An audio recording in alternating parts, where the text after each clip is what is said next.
The next speaker is Edwin Ayala. You have 3 minutes.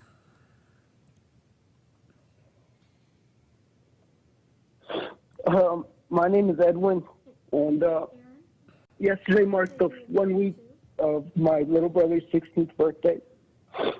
And on Saturday, he had just left. Saturday morning, he left Jersey Mike's job to work to save up for his first car. And after his shift at work, he went to the broken. He was shot 3 times with a beanbag. I'm sorry, I really emotional. One side to the head and twice to the body. He underwent surgery that night. We didn't even know until he got transferred to Dale's Children. When my mom heard, we drove to the hospital. I fainted on the car ride home, on the car right there. My mom got lost. She couldn't even find the place because she was just so in shock. And by the time we got to the hospital, they told us the risk. They said that he had a puncture in his head, and the risk of internal bleeding wouldn't be known until they got into the surgery. So we just didn't know. They started the surgery at 11. We didn't know. We thought he was going to die. Because there's a vein. There was a risk of being punctured.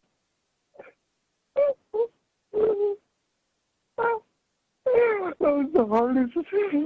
That was so painful. I was there with my mom, but we prayed all night. And the fact is, the doctors thought it was a rubber bullet. So they left it in there for hours. He got shot around 7. They left the rubber, the quote-unquote rubber bullet. Once they got in there, they found that it was actually a beanbag. This beanbag had a larger surface area than the rubber bullet. It actually created a very large wound, a very large hole, essentially, on his forehead. Not only that, it had penetrated the skull, it had fractured it, that indented into the brain and left a large contusion, which is much more dangerous than a concussion. His prefrontal cortex was damaged. He has problems right now managing his emotions because that part of his brain is damaged. His cognitive abilities will have to be assessed within the few months coming. We hope for a good recovery. But we just didn't know. We thought he was going to die.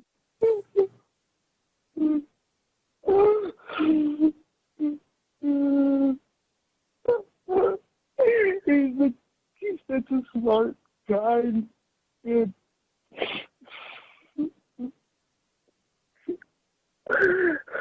he's still in his Jersey Mike uniform when they shot him.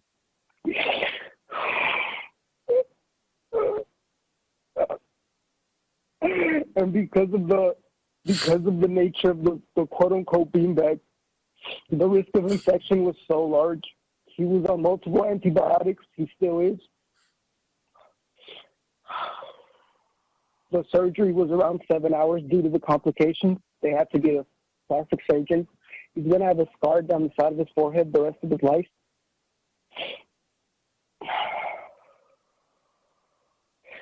But they told us that hopefully we are hoping for a good recovery. The fact is, these beanbags are not innocuous.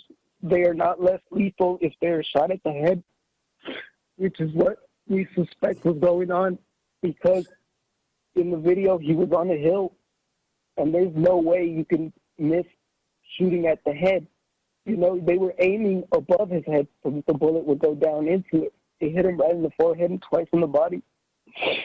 We just want to know the truth. We just want as much transparency from the police to know what happened.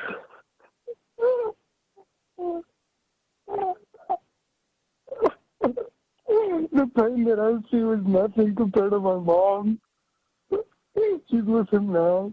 And the pain that he's in is so much worse. Because the part of his brain that controls his emotions is damaged. So whenever he feels even a little bit of pain, his brain goes into overdrive, and it makes him tense up his body, which makes him more pain.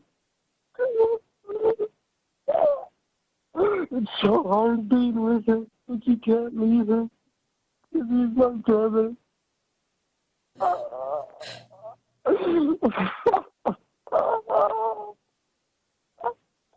He's in so much pain and I can't help him.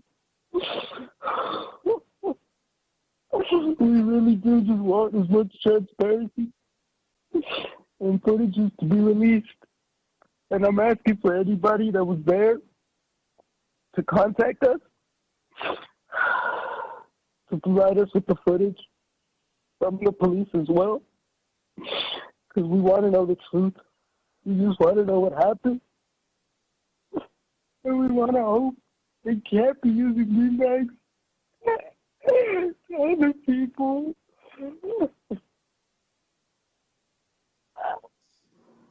These things are so dangerous. The risk of infection, the pain. The doctor said it would have been better if it was a rubber bullet, because then the puncture wound would have been smaller and the risk of infection lower. The wound would have been not as scarred. The surgery would have been shorter. My God, his neck had whiplash damage. His neck hurts him more than his head. He can't even eat because of his neck. He's strong, but even he can't overcome this without help and support.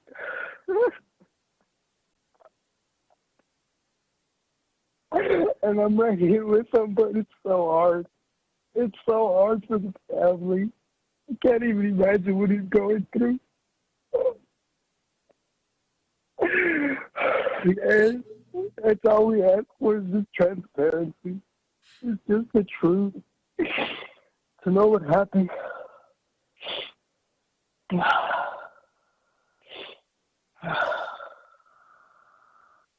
Edwin, thank you for talking with me earlier today.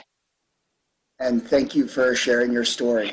And everyone here is heartbroken, but there's nothing we can say to make it better.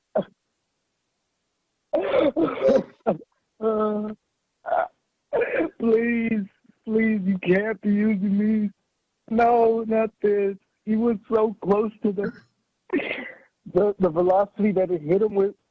It was like a 100-kilometer baseball smashing into his skull. He has a titanium mesh plate now. Who knows how he'll turn out? Edwin, this is Leslie. I was going to ask, do you have someone there with you? Do you have someone there with you?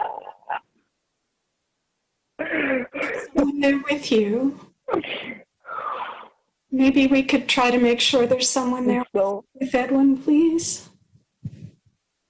It's so hard. Be with Edwin, please.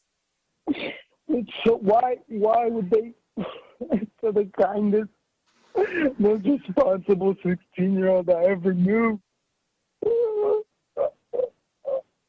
He was so kind. He still is. He's in so much pain. He has emotional triggers. We can't even mention his friends because he starts to cry.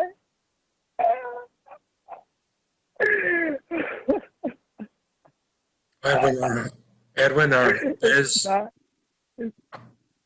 hope is with the conversation that you have started here this evening, with the other speakers that are going to speak tonight, and with the presentation tomorrow, we'll get hopefully some answers and some corrections. We just want the truth. Okay. That's all we want, the footage, and people to come forward if they have more information.